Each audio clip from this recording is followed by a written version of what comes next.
And I'm Anushree Painuly, your host for this session. I'm an author, actor, and a spiritual healer. And today I bring you this vibrant digital storytelling session compiled from selected literary works of Mr. Sabarna Roy. Mr. Roy needs no introduction. He's a celebrated Indian author who's got numerous awards and honors to his name. He has authored 7 critically acclaimed literary fictions, and needless to say, he's got a very strong fan and reader base. And I can just go on talking about him, but I will keep it reserved for our next session, which is known as Tete-a-Tete with Sabarna Roy. It starts at 6 p.m., so don't miss it. Now, I'll just brief you about the digital storytelling. The digital storytelling by Sabarna Roy is a collection of 4 short motion graphic films, namely The Tower, 3 animated poems, Mosaic of Death and Mosaic of Dreams.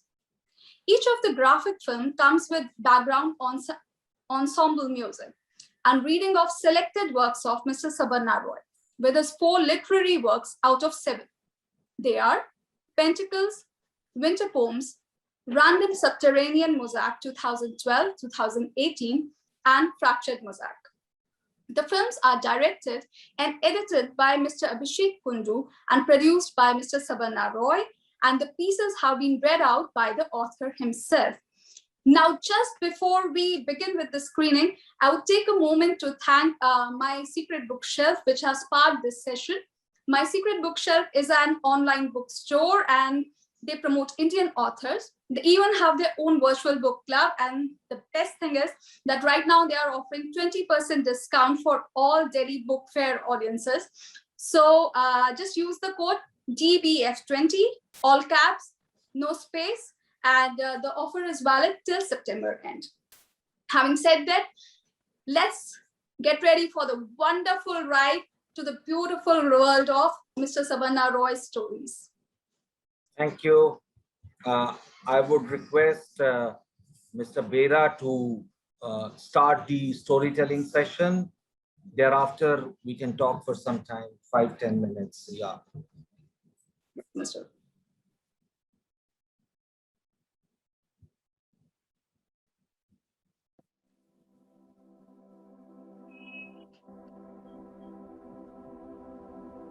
The Tower. 1.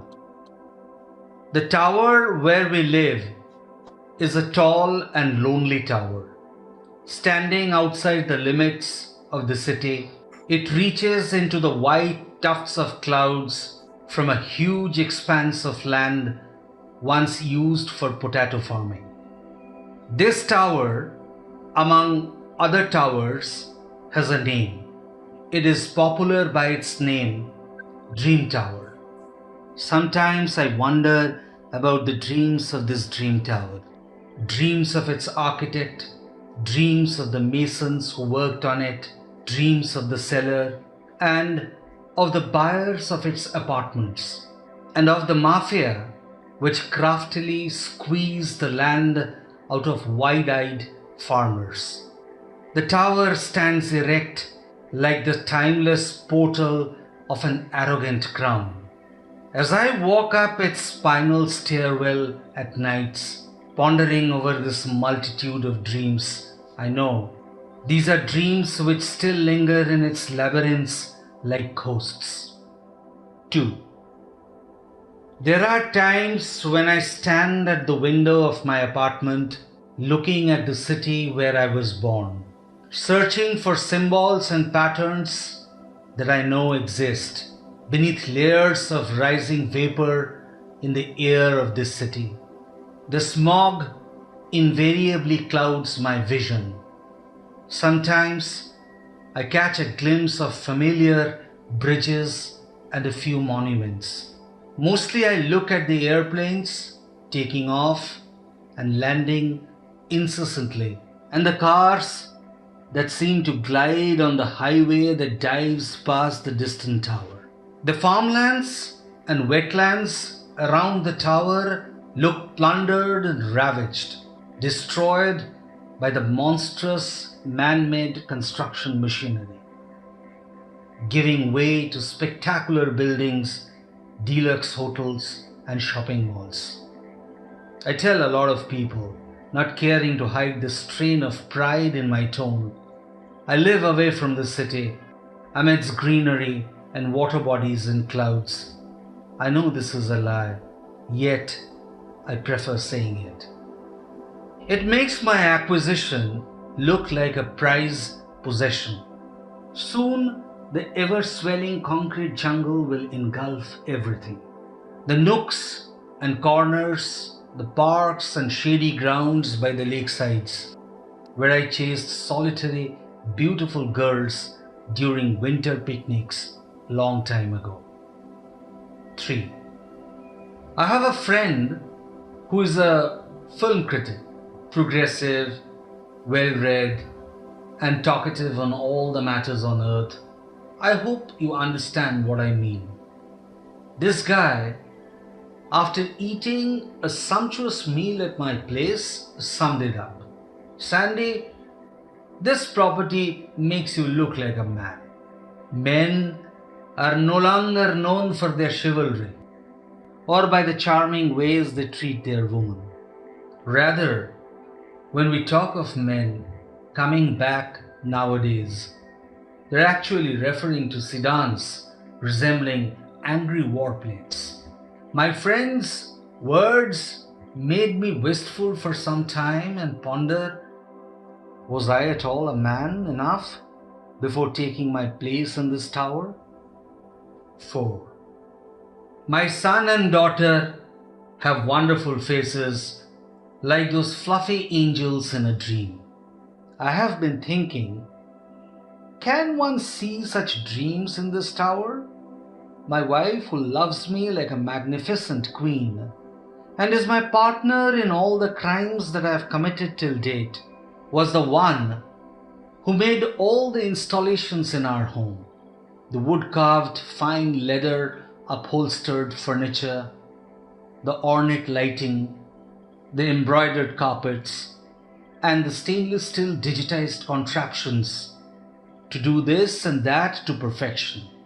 My God, the things look so nice and cool and provides you with such deadly comfort that our home almost looks like the insides of a medieval fortress.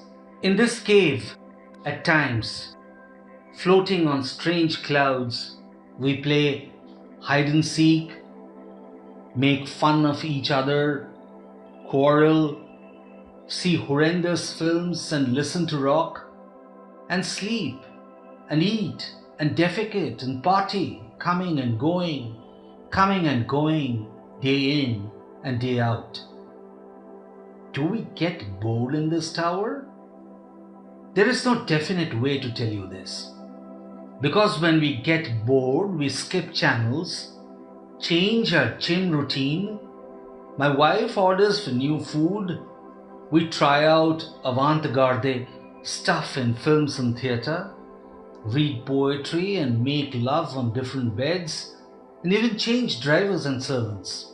One night, the stars and the half moon twinkled so brightly in the sky, while the lights from the city looked sad and diffused. I was teaching electrostatics to my children. You must be aware how tough it is to teach adolescents. Something like charging of a gold leaf electroscope by induction. As I jumped into the most dramatic part of my discourse, my daughter furrows her brow, raises her hand, and blurts, "Sandy man, I have something to say." Although I felt irritated to the core, but when this tiny, fiery woman has something to say, you can't stop her. My son feels agitated and, almost taking my side, reacts sharply. "Come, say what all you have to say, quickly. Don't you see Sandy man is making such a bright effort?" Then my daughter asks me this question. "Tell us, you Sandy man, how far is the soul of the city from our tower?" My son becomes thoughtful at the question and as a rejoinder asks, "How can one say, Sandy man? where the soul of a city lies? Frankly, I feel like a charged electroscope, and I end up saying, the city is so far away from us, and its soul, my dear children, lies buried. And if at all you want to find it, you need to unearth a prickly riddle. At this point, my wife makes a glorious entry into the scene and declares, Sandy, let us all go and live by the side of a sinuous river. You promised to build a cottage on an enchanted shore during our courtship. Memory is something you are incapable of forgetting. And I marvel at my queen's memory, with which she strikes me almost every time at the right hour. The children start singing a meaningless song, boisterously breaking the dead silence of the night. Amidst this increasing cacophony, my tigress gives me a look, which tells me she will fall into my ferocious embrace the moment I leave all this mess and catch her. It happened just then. Our tower took off into the sky like a rocket. 5.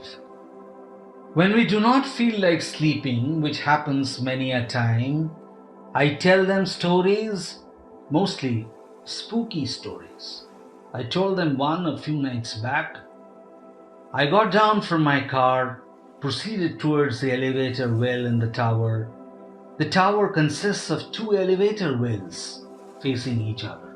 We are the only residents in this tower, but the elevator cubicles were tirelessly waiting at ground zero for somebody to occupy their space. I feel very confused about which elevator to board. So I have made a principle of sorts. While descending, I will drive down the southern well, whereas on my way to the top, I will drive up the northern well.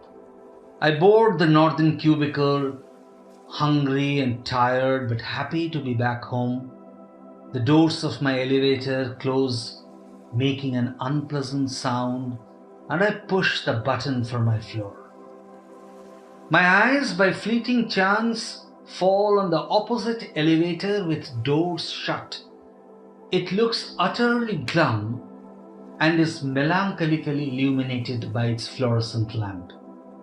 It's vacant and at rest, and I find in it a ball of smoke encircling like the ring of Saturn.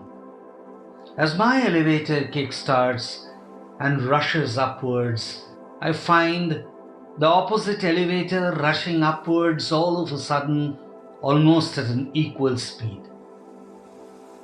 When we race past each other through the intervening floors, I can sight the other elevator momentarily through the glass panels of our respective doors.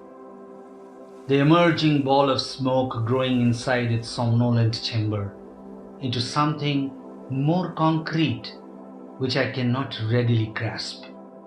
As we leave the 6th floor behind, the ball of smoke was gone, and instead I found a man standing in a grotesque posture, looking vacantly at me. He hardly moved, his hungry gaze on me more intense with each passing floor. Once we had crossed the 10th floor, the other elevator accelerated and crossed mine, leaving me terror-struck, and suddenly I realized that this man almost looked like me. He was my body double, wore the same clothes, and carried the same bag and file of papers. It was this mesmerizing similarity that filled my soul with endless darkness. Was this man a heinous impostor? Was this man a terrorist? Would he harm my wife and children? At last, I reached the floor where I live, my chest thumping and heaving against my frail ribcage. My hands shook as I pressed the entrance bell. A few seconds later, Our maid had opened the door. When she found me standing in front of the door, she instinctively turned around and rushed inside, calling for my wife. When she was turning, I had glimpsed the shock in her eyes. Surprisingly, I did not enter or make any move, as if I was waiting for approval of others to enter my own home. My wife came and the children followed. She came to the door. I saw a queer look in her eyes. The children looked awestruck. When she spoke, she sounded restrained and withdrawn. What a look alike, unbelievable. Nobody can believe this. My dear man, don't harm us. My husband is back at home. He has gone to the washroom to take his bath. Tonight we will leave to see the mother of all rivers. As you would know, it is a long and a tedious journey. Spare us, my good man. If you need anything from us, I'm willing to give. If you want our home in this tower, you can have it. We will be leaving for good. 6. My wife belongs to lands where fables are written. I snatched her from a fable and made her mine. In doing so, I made her the heroine of one fable and the vamp in another. There are days when we go to the terrace of this tower, soaking sun in our burnt-out bodies, standing taller, and looking breathlessly at the city, which feels like a crouching demon inching towards us. Will we feel like immigrants forever on this planet? To douse our eternal fears, we pray like devotees are required to pray. We end all our prayers with one line: let this city keep some space for our children, whose faces resemble those fluffy angels in a dream.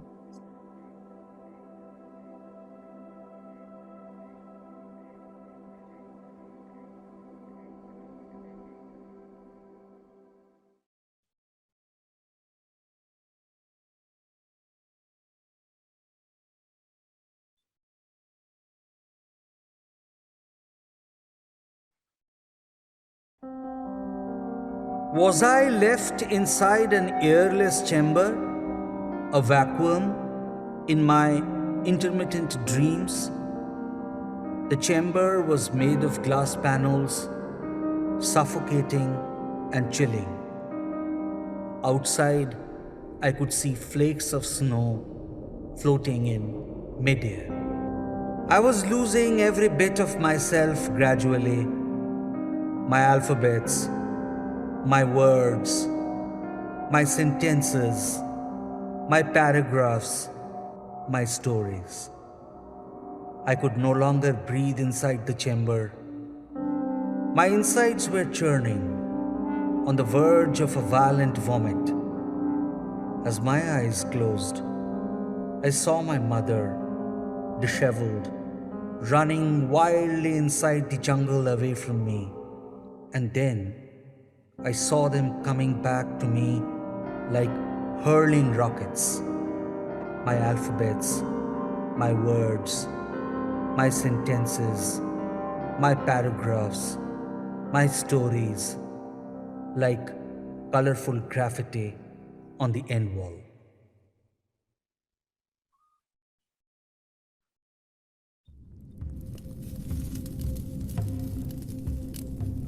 Will I rise up from the ashes? Will I rise up from the ashes? Will I rise up from the ashes? To roam around the bylanes where your fragrance trails through the air, ignoring the perennial mist of squalid dust and soot. Will I rise up from the ashes? Will I rise up from the ashes to swim in the sparkling waters where you have swum, leaving behind your dead cells and the asphyxiation of your supple body in the ripples of the water. Will I rise up from the ashes to fly in a balloon on which we have traveled through the blue sky and white balls of clouds, and we have cried together in joy, flying in the air above the shining metropolis? Will I rise up from the ashes?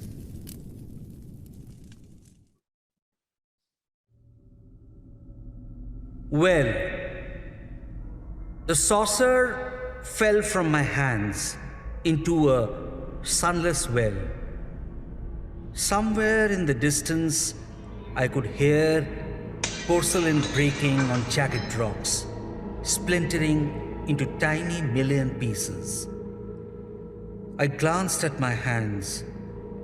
They were shaking, trembling. My right leg was shaking too. My eyes strained inside the sunless well. Silence and darkness and pungent aroma bubbled like fog from the ancient well. And then, if you concentrated a bit hard, you could hear a few muffled screams rising too. It seemed somebody was being strangled, bones cracking, and there was a struggle. Then I looked behind me.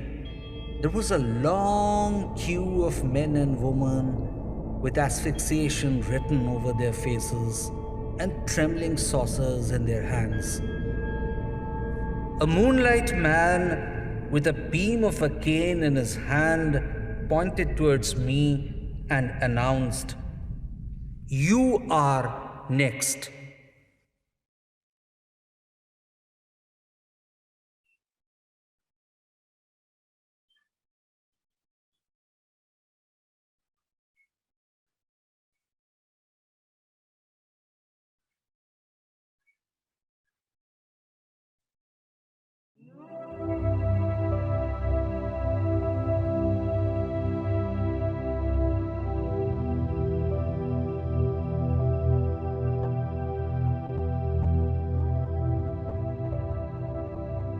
They forgot to put my body on fire, on freshly chopped logs of wood, on oil cracking and boiling. They forgot the charm of cotton ball plugs, the sight of wetted white petals of fecund flowers, the absent-minded twirl of smoke chains, incense sticks, the sonorous trail of holy hymns, crackling sounds of earthen pots, and above all, the communal mourning around a corpse. Instead, they hurled me down inside a pit, laboriously excavated, dark and deep, and instantaneously covered it up with fast-setting slurry, with a slate of hands that can be defeated only by mystic magicians at work. So, I exist there, frosted miles below, from where you are waging your philosophical wars on trains against commuters struggling to reach their office on time, commissioning ecstatic cocaine soirees on yachts and rafts, executing orgies with strangers on a plane, stealing antiquity from private museums of Novio billionaires. For you had once told me, "I'll blow up my life," indoctrinating me with the scent of your body and introducing me to the nucleus of this explosive club, Death Rattle Clan. What holds me here is an intricate web of undefined silence and darkness, so pure in form in this marsh of soil, water, plant roots, and rotting flesh. You worry sometimes, don't you? Struggling in sleep?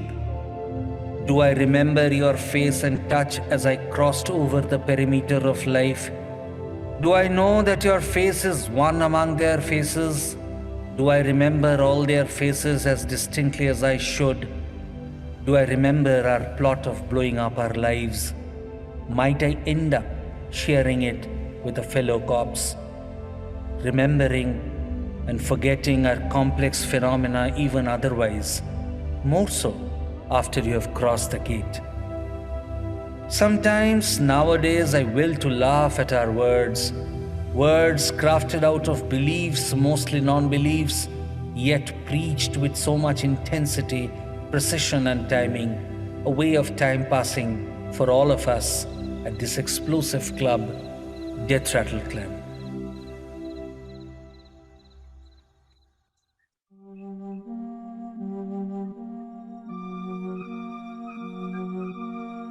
Obitra Babu recounted this experience of his to me in his wood-paneled study on the New Year Eve of 2017. Until 4 years ago, he would regularly visit a small eatery on an extended branch of Sutter Street on Saturday evenings to eat a small meal of chicken steak on plate with sorted vegetables and French fries and hot bread rolls with butter. He would park his BMW in the parking area along the MLA hostel because he wanted to take a little walk, chat with Parashuram, a street beggar whom he happened to meet by chance one rainy evening when he was, instead of finding a shelter, persistently begging for some change from Pavitra Babu. His doggedness attracted Pavitra Babu because he appreciated doggedness in every profession. Pavitra Babu loved dogs and doggedness in human character. One evening, Pavitra Babu was feeling happiness swelling inside him. He had actually signed a very profitable contract for his company after long and painstaking rounds of negotiations. When he met Parashuram that evening, he was looking patronizingly towards him, and he said with affection and warmth, "Tell me, Parashuram, one wish you have that I can fulfill." Parashuram replied immediately, "Sir, I want to see the wonders of Kolkata in your air-conditioned car. The streetwalkers will be sweating off like hell, but you, your chauffeur and I will be delightfully cold in your sleek ship. Sir, only for an hour."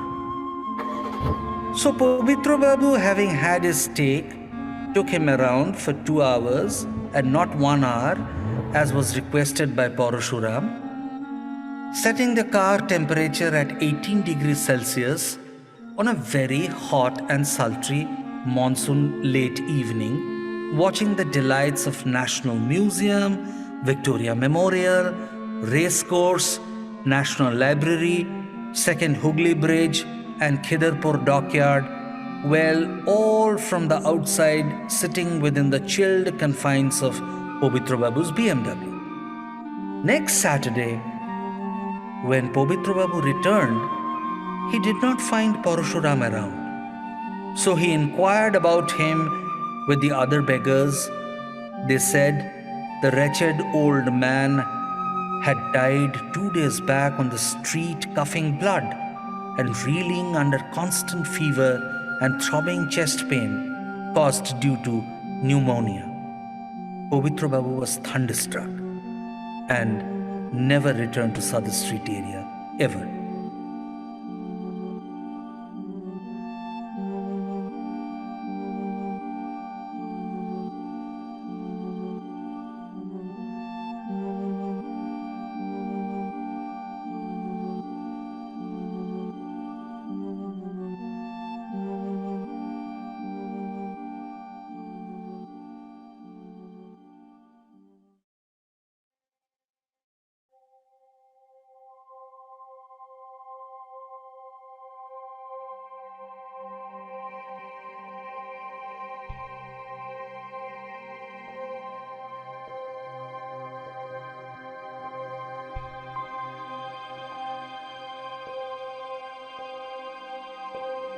The dream returned to Kingshuk. Sitting at the pinnacle of his technology empire at the 23rd annual general meeting, looking at the ocean of his empire's expectant stakeholders' eyes, tastings at a behemoth banquet, well done, of a super deluxe resort, the dream returned to kingship. The night Ma abandoned him and Baba, she crooned in his ears. He was fast asleep. The words penetrated his semi-conscious, remained embedded there in labyrinthine layers. What if the planet is no longer an oblong spheroid, but a plateau, so that you can reach the edge of the planet and jump into dark space? King, it is not important to know what others state as facts, but to know them for yourself. Be unbound and unfettered in life as the medieval explorers, merchants, and pirates. The dream returned to kingship. As he went to the podium, he announced an annual dividend of 75% in these times of legendary economic disaster. His shareholders rejoiced and clapped boisterously, and chants of "Data mining is the future of all money-making" filled the air. Corporations are making money out of snooping on people's lives and pushing them towards choices like never before. Meanwhile, King Shuk took small sips of his cognac and smiled a wry smile, remembering Ma and the dream.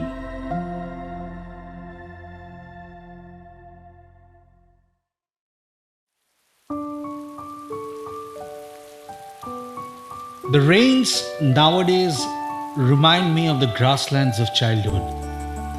The unending waterlogged fields spread across the horizon.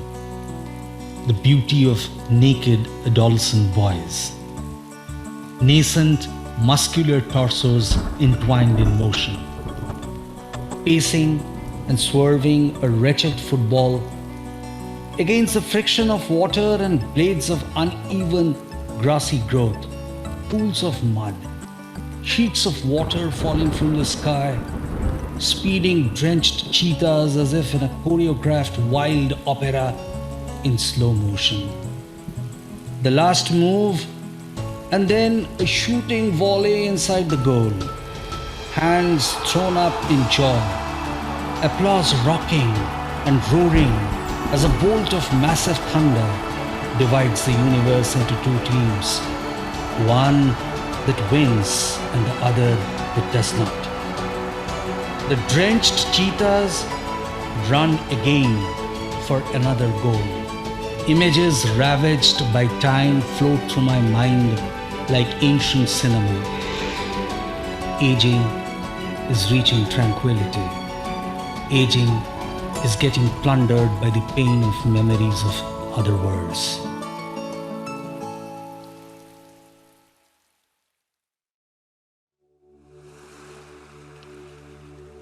I had a strange dream last night. My son Bholu and I were floating lazily in the Dead Sea on a late afternoon. The night sky gradually shrouded us.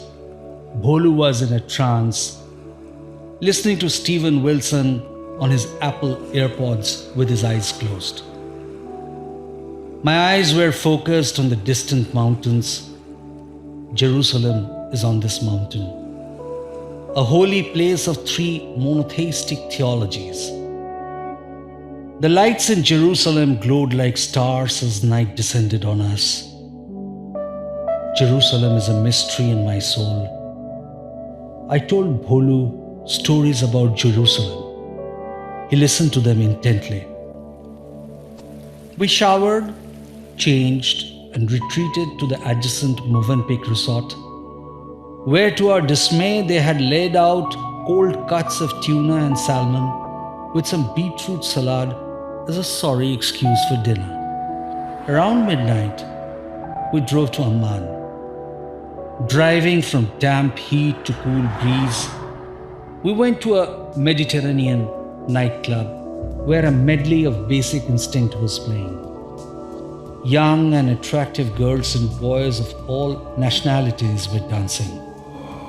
The air was filled with smoke, mostly weed and single malt aroma mixed with the scent of French perfumes, designer shampoos sold on Champs-Élysées hit our nostrils, and well-toned flesh greeted our eyes.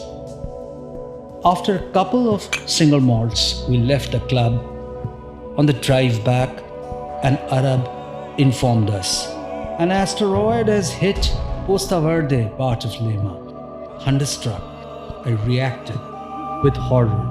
Has anything happened to Jorge Mario Pedro Vargas Llosa? The Arab hadn't heard this strange name. At a very early breakfast, we were eating falafel at a 24/7 restaurant when Bolu asked me two questions.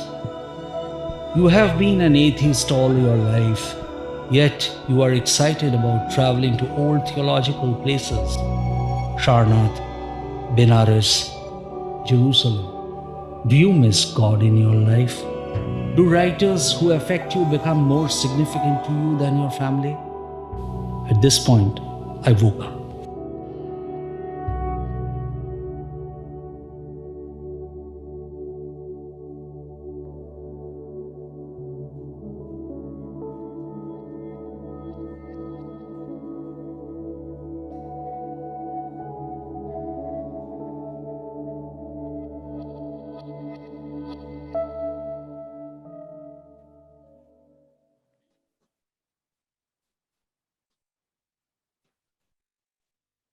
So, how did you like it? Beautiful, beautiful, beautiful. That's the only word for it, Mr. Roy. I'm speechless, and I was totally lost in the narration and the visuals. So beautiful. And believe me, I'm not the only one who's awestruck. There's a list of comments. I would just quickly like to read it for you. Rubaya says the narration is like sprinkling life to the book, captivating. Rihanna says the recitation sounds so soothing. Megha says the storytelling and videography is so good. Apurva says soothing voice, sir. Painting background is acting like as an emulsifier for the words that he's speaking, making it more magnetic. And I'm speechless. Thank you so much. Thank you so much. It's a team effort. It's a team effort of a lot of creative people, and initially there are words, and then we put it to music, and then graphics, motion graphics, and then videography. So it's been a team which has been working on my works, and I'm thankful to them. And I'm thankful to all the people who love my works and who have been commenting. Thank you so much. So this is your, Mr. Roy, this is your humbleness that makes you who you are. You have achieved so much, and yet you are so humble. And we still have some time, so I'll quickly take a question.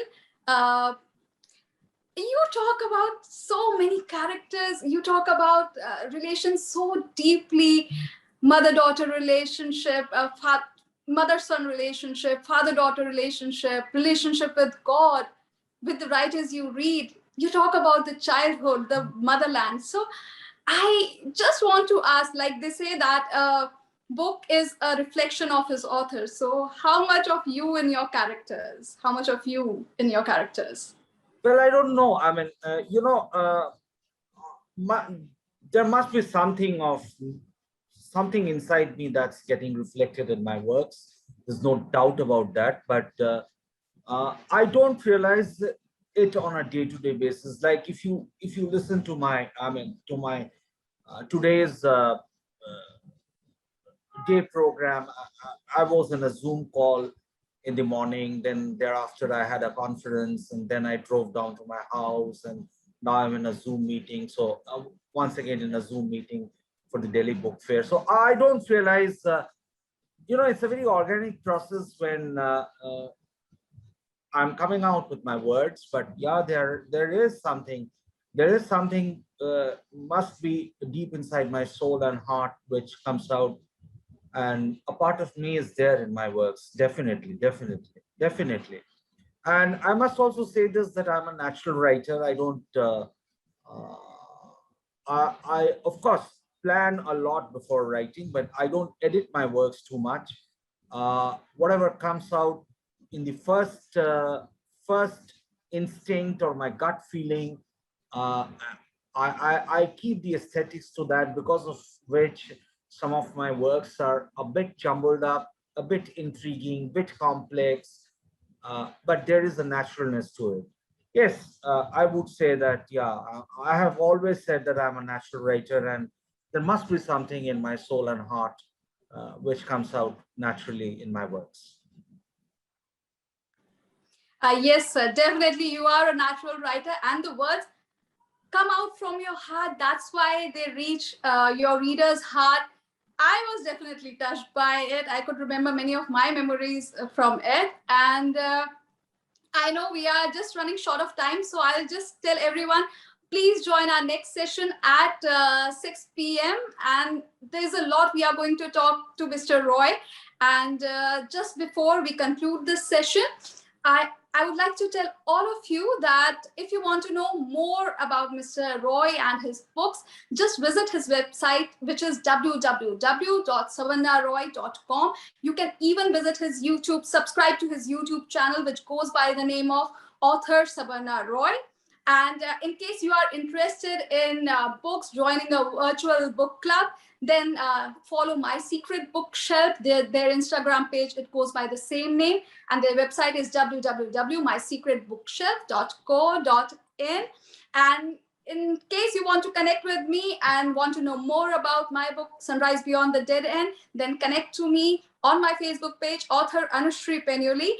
And my Instagram page goes by the name of Anushree, AN_U_Shree. And with that, thanks a lot, Mr. Roy. We'll meet Thank you. in another session very soon. People, please be there. It is going to be a lot of fun and a lot of emotional talk, because I could get it from his videos. They are just amazing. So just be there. Thank you, Pradeep. Thank you. Over to you. Thank you so much. Thank you.